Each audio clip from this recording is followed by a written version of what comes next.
ka Jorens Liepa ir parakstījis VDA vārdā pirms gada apmēram 2 līgumus.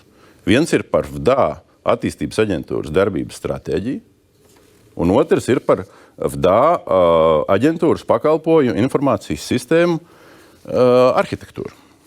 Kas ir šīs 2 kompānijas? Lielais četrnieks, PricewaterhouseCoopers, Ernsts un Youngs. Te ir 2 jautājumi. Pirmais jautājums. Viņi ir pabeigti, viņi nodevumi ir notikuši, ja? Jā. Bet līdz galam tā stratēģija nav apstiprināta. Nē, viņi ir iesniegta varamā pagājušajā gada septembrī un turpinās izskatīt. Jā. Tas, ko man saka gudri cilvēki, te mēs drusku izējām ārpus vēlēšanu jautājumiem, bet sistēmiski viņi man liekas ļoti paralēli ir.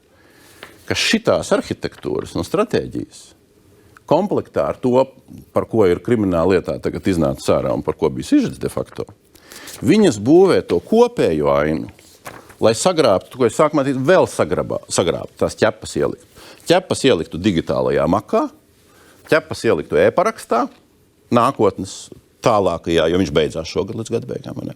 Vai neatkarīgi no visiem auditiem apturam visas šitās lietas, jo tās aizdomas ir milzīgas. Pēc būtības runa ir par pilnīgu pārliecību par to, vai viss izdarītais līdz šim ir atbildes pirmkārtām likumprasībām, un otrā gadījumā labai praksei. Labā prakse, taču Biders uzrakstīja labo praksi, viņi noteikti atbilst, viss kārtībā tur ir. Es jūs pilnībā saprotu, šajā gadījumā šīs personas neveiks auditu. Nē, bet labā prakse ir tās vadlīnijas, kas ir VDA vadlīnijas, liktas vadlīnijas, vienas un tās pašas vadlīnijas, atbilstoši viņām viss ir noticis.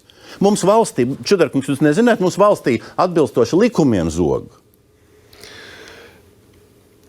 Man ir vēl viena... Tas ir ļoti vispārīgs apgalvojums. Tas ir vispārīgs, bet konkrēti gadījumi to pierāda, tāpēc, ka likums var uztaisīt, sistēmas var uztaisīt, tā, lai viss notiktu saskaņā ar noteikumiem.